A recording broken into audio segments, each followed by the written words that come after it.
नमस्कार, मैं Omkar Angadi. Smart plus के आज के बुलेटिन में आपका स्वागत। नज़र सबसे पहले आज के सुर्खियों पर। तूफान से लगा बारिश का झटका, लॉकडाउन बढ़ाने का फैसला 24 मई के बाद। शहर में दिखी श्री शिव जयंती जुलूस की झलक, दाह संस्कार के लिए मिट्टी के तेल की कमी, धोनेवाड़ी में जंतुनाशक दवाई का छिड़काव और जन जागृति। निपानी में फैक्ट्री में आग, 10 लाख का नुकसान। होटल आदर्शा पैलेस आपके लिए लाए हैं फूड पार्सल और home delivery service, breakfast, lunch और dinner, South Indian, North Indian, tandoori. कोविड-19 के तहत स्वच्छता और सभी नियमों का पालन। आज ही ऑर्डर कीजिए और घर बैठे लजीज खाने का मजा उठाइए। हर पार्सल के साथ एक mask free. Hotel Adarsha palace, Lingaraj college के सामने, कॉलेज रोड, बेलगावी। फोन 0831 2435 777 और 8884121718। अब देखते हैं विस्तृत समाचार। बेलगाम शहर और उसके आसपास रविवार की सुबह भारी बारिश हुई। सुबह से शुरू हुई बारिश दोपहर तक जारी रही। अरब सागर में बने चक्रवात से बेलगाम शहर प्रभावित हुआ है। शहर में पिछले 2 दिनों से हल्की बारिश हो रही है। रविवार की सुबह हुई तेज बारिश से शहर भीग गया। लॉकडाउन के दौरान सुबह के सत्र में सब्जी खरीदने की इजाज़त थी, लेकिन बारिश तेज थी, इसलिए नागरिकों के लिए बारिश में भीगते ही अपना लेन देन पूरा करने का समय आया। रविवार सुबह से ही शहर और आसपास के इलाकों में बारिश का मौसम बना हुआ है और तेज बारिश शुरू हो गई है। नतीजा यह है कि शहर के ऊपर आधी तूफानों के बादल घिरते नजर आ रहे हैं। शहर में शनिवार शाम से रुक रुक कर बारिश हो रही है। गुजरात, महाराष्ट्र और केरल भी चक्रवात की चपेट में आने की संभावना है। बेलगाम पर भी इसका कुछ असर पड़ने की आशंका है। लॉकडाउन बढ़ाने का फैसला 24 मई के बाद। लॉकडाउन के सफल होने से मुंबई और बेंगलुरु में संक्रमण पर काबू पा लिया गया है। राज्य में संक्रमण के चक्र को तोड़ने के लिए 24 मई के बाद भी लॉकडाउन जारी रखने का फैसला लेना होगा, ऐसा केंद्रीय रसायन एवं उर्वरक मंत्री डी.वी. सदानंद गौड़ा ने कहा। केंद्रीय रसायन और उर्वरक राज्य मंत्री डी.वी. सदानंद गौड़ा बेंगलुरु में पत्रकारों से बात करते हुए कहा कि केंद्र सरकार ने कोविड संक्रमण के इलाज के लिए दवा प्रबंधन प्रणाली की जिम्मेदारी ली है। राज्य में संक्रमण की डर को देखते हुए बेहतर होगा कि 24 मई के बाद भी लॉकडाउन जारी रहे। मंत्री डी.वी. सदानंद गौड़ा ने कहा कि उम्मीद है कि संक्रमण पर काबू पा लिया जाएगा। शहर में दिखी श्री शिव जयंती जुलूस की झलक। बेलगाम में श्री शिव जयंती के अवसर पर जुलूस बेलगाम सांस्कृतिक परंपरा का प्रतीक है। हालांकि कोरोना काल में लगाई गई पाबंदियों के चलते इस साल जुलूस नहीं निकल सका। इसके बाद भी शिव प्रेमी कार्यकर्ताओं ने उत्साह नहीं छोड़ा। उन्होंने अपने अपने गली में सीमित तरीके से शिव जयंती मनाई और शिव भक्ति के दर्शन किए। इसलिए इस पहल की सराहना की गई।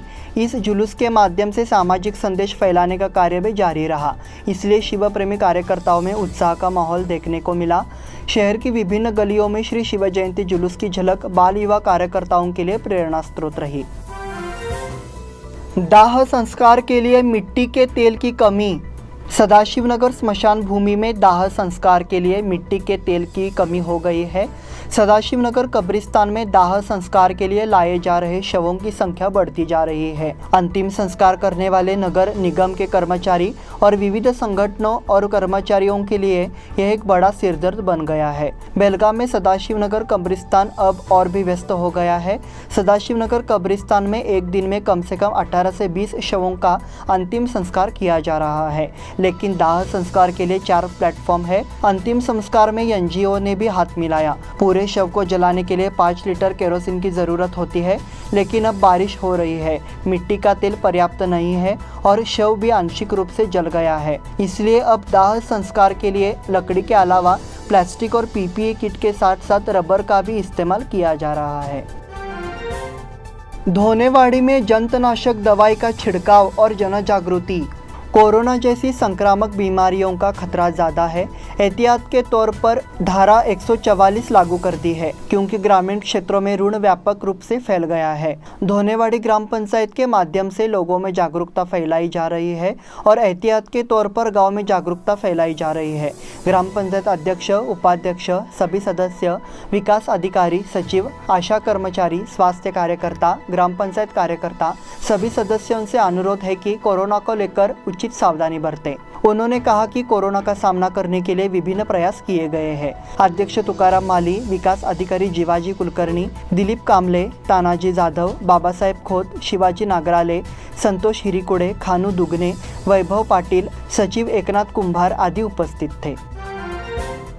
निपानी में फैक्ट्री में आग, 10 लाख का नुकसान।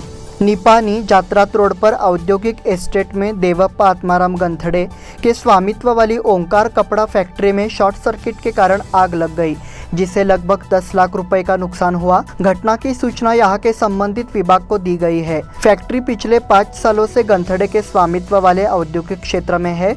फैक्ट्री चीन की रेपलम मशीन पर कपड़ा बनाती है। फिलहाल लॉकडाउन के चलते फैक्ट्री बंद है। गुरुवार को सुबह करीब 6 बजे फैक्ट्री से अचानक धुएं का गुबार उठने लगा और औद्योगिक एस्टेट में फैक्ट्री के कुछ मजदूरों ने इसकी सूचना गंथड़े को दी।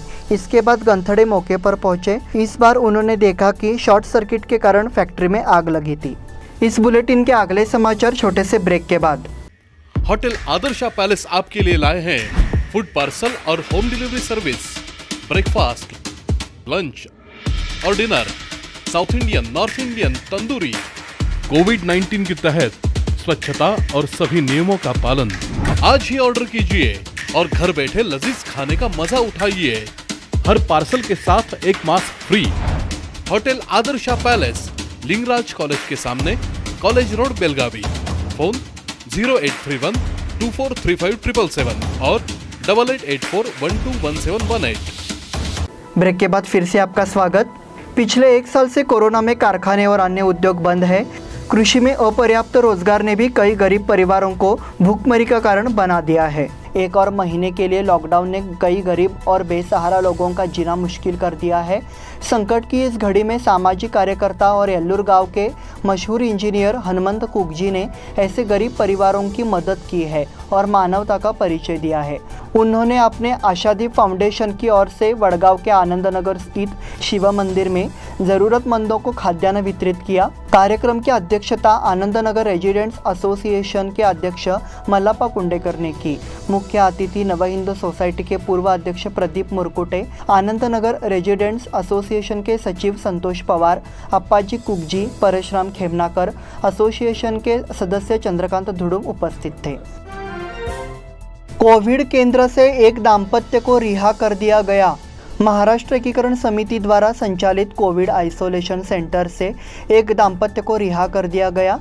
श्यामराव देसाई और उनकी पत्नी, इन्होंने कोरोना को मात दे दी है। उन्हें कोरोना पर काबू पाने के लिए शनिवार शाम फूलों और तालियों की बौछार से बधाई दी गई। सामाजिक कार्य के तरफे इस केंद्र को शुरू किया गया है और मधु की सेवा यहाँ पे की जा रही है, ऐसी जानकारी इस वक्त पर दी गई। इस रिहाई के दौरान दोनों पति पत्नी काफ़ी भावुक हो गए और उन्होंने कमेटी के कार्यकर्ताओं की तारीफ की। इस समय पर शुभम शेळके, मदन बामणे और अन्य कार्यकर्ता उपस्थित थे। शाहपुर पुलिस स्थानक में स्वच्छता अभियान। शहर में कोरोना संक्रमण की पृष्ठभूमि में विभिन्न संगठन तरह तरह से काम कर रहे हैं। इसमें शाहपुर शमशान के सुधार का कार्य कर रहे मुक्तिधाम सेवा सुधार मंडल की ओर से शवों को समय पर कब्रिस्तान में दफनाने का विशेष प्रयास किया जा रहा है। वहीं बोर्ड ने सामाजिक प्रतिबद्धता को ध्यान में रखते हुए नगर निगम के सहयोग से कब्रिस्तान के आसपास के क्षेत्र में निर्जंतुकीकरण गतिविधियों को अंजाम दिया। इस बीच मुक्तिधाम ने कोरोना काल में दिन रात ड्यूटी पर तैनात पुलिस कर्मियों के स्वास्थ्य की देखभाल के लिए शुक्रवार को शाहपुर थाने में अभियान चलाया। इस अभियान में युवा कार्यकर्ता अभिषेक काकतीकर और विजय भंडारी ने भाग लिया। बेलगाम में मोबाइल सिलेंडर बैंक की योजना। कोरोना वायरस महामारी के संकट में मेडिकल ऑक्सीजन सबसे महत्वपूर्ण कारक बन गया है। मरीजों की बढ़ती संख्या के कारण ऑक्सीजन की कमी हो रही है। ऑक्सीजन की कमी से कई लोगों की जान भी जा चुकी है। इस पृष्ठभूमि में तत्काल ऑक्सीजन प्राप्त करने के लिए बेलगाम में मोबाइल सिलेंडर बैंक की योजना को लागू किया जा रहा है। मोबाइल सिलेंडर बैंक का मकसद निजी अस्पतालों को तुरंत ऑक्सीजन पहुँचाना है। इससे निजी अस्पतालों को कोरोना मरीजों के इलाज के लिए तत्काल ऑक्सीजन उपलब्ध होगी। जिला कलेक्टर एमजी हिरेमत ने कहा, इस योजना के तहत शुरुआत में 50 ऑक्सीजन सिलेंडर दिए जाएंगे। येल्लूरकर पिता पुत्र की 2 दिनों में मौत हो गई। 2 दिनों में पिता पुत्र की मौत की दुर्भाग्यपूर्ण घटना येल्लूर में हुई। येल्लूर के सेवानिवृत्त शिक्षक तातोबा मीनाजी येल्लूरकर उम्र 78 शुक्रवार को 14 मई को निधन हो गया। 2 दिन बाद रविवार को 16 तारीख को उनके बेटे अरुण तातोबा येल्लूरकर उम्र 42 का निधन हो गया। अरुण येल्लूर ग्राम पंचायत के पूर्व सदस्य थे। भाई से अलग हुए रवि मालशेठ। गोंधली गली निवासी विवेक शंकरराव मालशेठ वय 68 वैश्यवाणी समाज मंडल के सदस्य और स्वामी विवेकानंद पब्लिक गणेश उत्सव मंडल के सदस्य का दिल का दौरा पड़ने से निधन हो गया। उनके परिवार में उनकी पत्नी, बेटी, जमाई, पोता, 2 भाई और 3 बहनें ऐसा परिवार है। वह स्मार्ट न्यूज़ के मुख्य संवाददाता रवि शंकरराव मालशेठ के भाई थे। गंगूबाई भमानी पार्लेकर का निधन। शनिवार को हंगरगा के विठ्ठल देव गली निवासी गंगूबाई भमानी पार्लेकर उम्र 45 का 15 तारीख को निधन हो गया। उनके परिवार में उनके पति, 2 बेटे, बहुएं और पोते पोतियां हैं। रक्षा विसर्जन सोमवार 17 को सुबह 8 बजे होगा। इसी के साथ स्मार्ट प्लस के आज के बुलेटिन समाप्त हुए। धन्यवाद।